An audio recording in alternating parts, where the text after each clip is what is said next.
স্বাগতম সবাইকে। আমরা ওভারঅল স্ট্র্যাটেজি প্ল্যানিং এর বেসিক কিছু রিকোয়ারমেন্ট নিয়ে জেনেছি।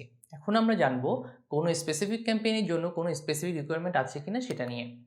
কোনো ক্যাম্পেইন প্ল্যান করতে গেলে প্রথমে আপনাকে ভাবতে হবে এই ক্যাম্পেইনের স্পেসিফিক অবজেক্টিভ কী, এটা মার্কেটিং ফানেলে কোন স্টেজের মধ্যে পড়ছে।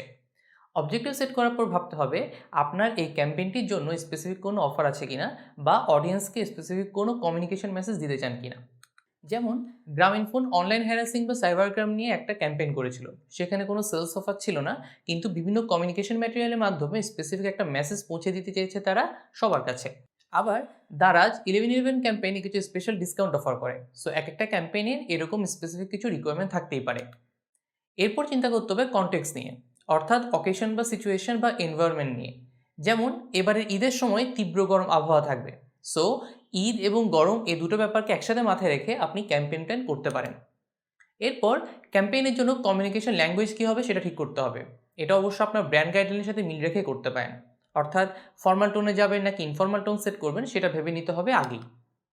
অনলাইন বা অফলাইনের বিভিন্ন মার্কেটিং প্ল্যাটফর্মকে একসাথে ইন্টিগ্রেট করে কনজিউমার বা কাস্টমারদের সাথে কীভাবে একই ইন্টিগ্রেটেড কমিউনিকেশন করা যায় সেটাও ভাবতে পারেন ক্যাম্পেইন সেট আপ করার সময়।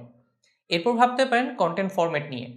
পার্টিকুলার এই ক্যাম্পেইনের জন্য আপনি কি কোনো ভিডিও কমার্শিয়াল বানাবেন, নাকি স্ট্যাটিক বা জিফ কন্টেন্ট করলে হবে, নাকি কোনো মোশন গ্রাফিক্স কন্টেন্ট বানাবেন, নাকি ব্লগ আর্টিকেল লিখবেন, এসব ঠিক করতে হবে। অর্গানিক কন্টেন্ট কয়টা হবে বা পেইড কন্টেন্ট কেমন হবে সেটাও ঠিক করে নিতে হবে। ক্যাম্পেইনের স্পেসিফিক টাইম ফ্রেমের মধ্যে কয়টা কন্টেন্ট বানাতে চান সেটাও ঠিক করে নিতে হবে। কন্টেন্টের ফ্রিকোয়েন্সি নিয়েও প্ল্যান করতে হবে, অর্থাৎ ডেইলি, উইকলি বা মান্থলি কয়টা কন্টেন্ট দিতে চান সেটার plan.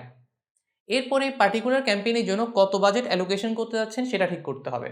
Content development, strategy, platform management এবং পেইড প্রমোশনের জন্য আলাদা আলাদা করে কত কত বাজেট রাখবেন সেটা আগে থেকে সেট করে রাখা খুব জরুরি।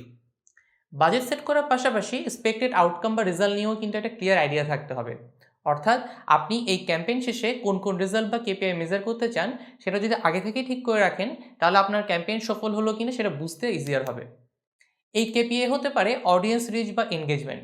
এছাড়া সেলস লিড কেমন পেলেন সেটাও মেজার করতে পারেন। আপনার ব্র্যান্ড অ্যাওয়ারনেস বাড়লো কিনা সেটাও চেক করতে পারেন। আবার এই ক্যাম্পেইনের আরওআই বা রিটার্ন অন ইনভেস্টমেন্ট কী পাচ্ছেন সেটা মেজার করে রাখতে পারেন। কোনো স্পেসিফিক ক্যাম্পেইন করার সময় এই স্পেসিফিক রিকোয়ারমেন্টগুলো সেট করে নিতে হবে সবার আগে। আপনি ইনহাউস মার্কেটিং দিয়ে করালেও তাদের কাছে এসব ক্লিয়ার থাকা দরকারি। আবার এজেন্সি দিয়ে কাজ করালে এসব রিকোয়ারমেন্ট সেট করা বা প্রপারলি ব্রিফিং করা আরও জরুরি। ক্যাম্পেইন রিকোয়ারমেন্ট ব্রিফিং নিয়ে এখন এই পর্যন্তই। Happy learning.